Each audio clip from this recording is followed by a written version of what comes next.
এই যে বড় বড় ডেক দেখতে পাচ্ছেন, এই ডেগের মধ্যে আমার নানি শাশুড়ি কাদা মেখে নিচ্ছিল। আজকে এই ডেগের মধ্যে রান্না করা হবে। আর এইখানে আমার শাশুড়ি মা ইট দিয়ে চুলা বানাচ্ছিল। বাড়িতে কিন্তু অনেক কাজ, সবাই যার যার মতো কাজ করতেছে। তো আমার দায়িত্ব হচ্ছে আজকে দই বানানো। আর এই দুধগুলা কিন্তু হচ্ছে একদম খাঁটি গরুর দুধ। আমার শাশুড়ি মায়ের খামার আছে ছোটখাটো একটা। তো এখানে আমি 2 কেজি দুধ নিয়েছি আর এর মধ্যে 2 কেজি পানিও নিয়েছি। আজকে কিভাবে আমি পারফেক্ট দই বানাই সেটাই আপনাদের সাথে শেয়ার করব। আর এই দইটা কিন্তু খেতেও মজা লাগে অনেক। আসসালামু আলাইকুম, সবাই কেমন আছেন? আশা করছি সবাই অনেক ভালো আছেন। তো আজকে আমাদের বাড়িতে হচ্ছে ধান এসেছে।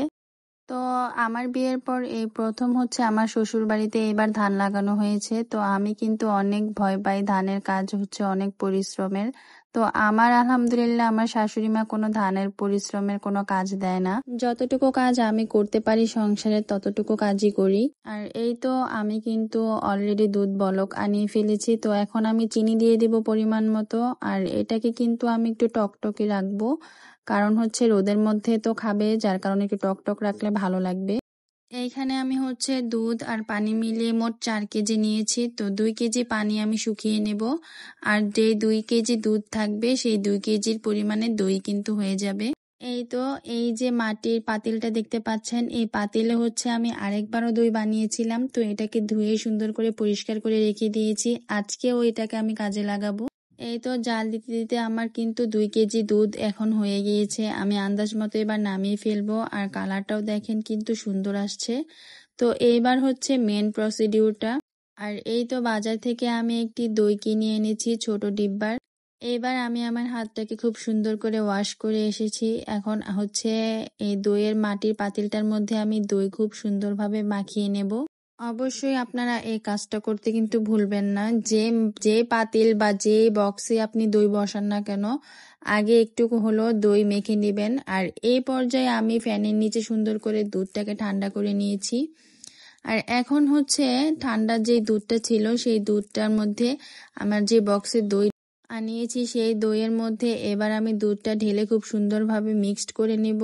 আর এই মিক্সড করা দইটা কিন্তু এখন হচ্ছে পাতিলের মধ্যে দিয়ে দেব। আর খুব সুন্দর করে নেড়েচেড়ে নিব। আর এটাকে কিন্তু অবশ্যই ঠান্ডা করে নিতে হবে ভালো করে, না হলে কিন্তু দই জমবে না। তো এখন আমি সুন্দরভাবে মিক্সড করে তারপর হচ্ছে পাতিলের মধ্যে দিয়ে দিচ্ছি। আর এই তো পাতিলটা কিন্তু ভরে গেছে। এখন যে পরিমাণ থাকবে সেই পরিমাণে হচ্ছে আমি যেই দইটা কিনে এনেছিলাম সেই বক্সটাতে আমি আবার দই জমাবো। তো দেখেন বক্সটার মধ্যেও আমি ঢেলে দিয়ে দিলাম। তো আমার কিন্তু সমান সমান হয়ে গেছে, দুধ একটু বেশি ছিল না। এই তো তো এখন আমি এই দুইটাকেই এখন খুব সুন্দরভাবে কাঁথা কম্বল দিয়ে ঢেকে দিব। তো এটাকে হচ্ছে আমি বক্সের মুটখা দিয়ে তারপর লাগিয়ে নিয়েছি। আর এটার মধ্যে একটা স্টিলের প্লেট দিয়ে দিব ঢেকে। এই তো খুব সুন্দর করে ঢেকে তারপর হচ্ছে আমি কাঁথা কম্বল সব নিয়ে নিয়েছি।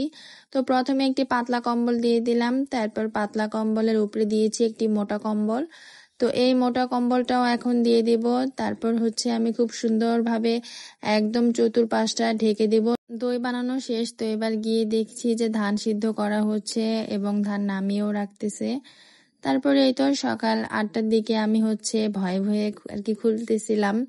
আমি জানি যেহেতু দই জমবে, তারপরও হচ্ছে একটু একটু ভয় লাগে, কারণ নিজের হাতে বানানো। এই তো দেখেন দইটা কিন্তু পারফেক্ট ভাবে জমেছে। এই দইটাও কিন্তু খুব সুন্দরভাবে জমে গেছে। মাশাল্লাহ অনেক সুন্দর হয়েছিল। আর কালারটা দেখেন, এটা খেতে কিন্তু অনেক মজার হয়েছে। আপনারা বাসায় এভাবে দই বানিয়ে ট্রাই করে দেখবেন।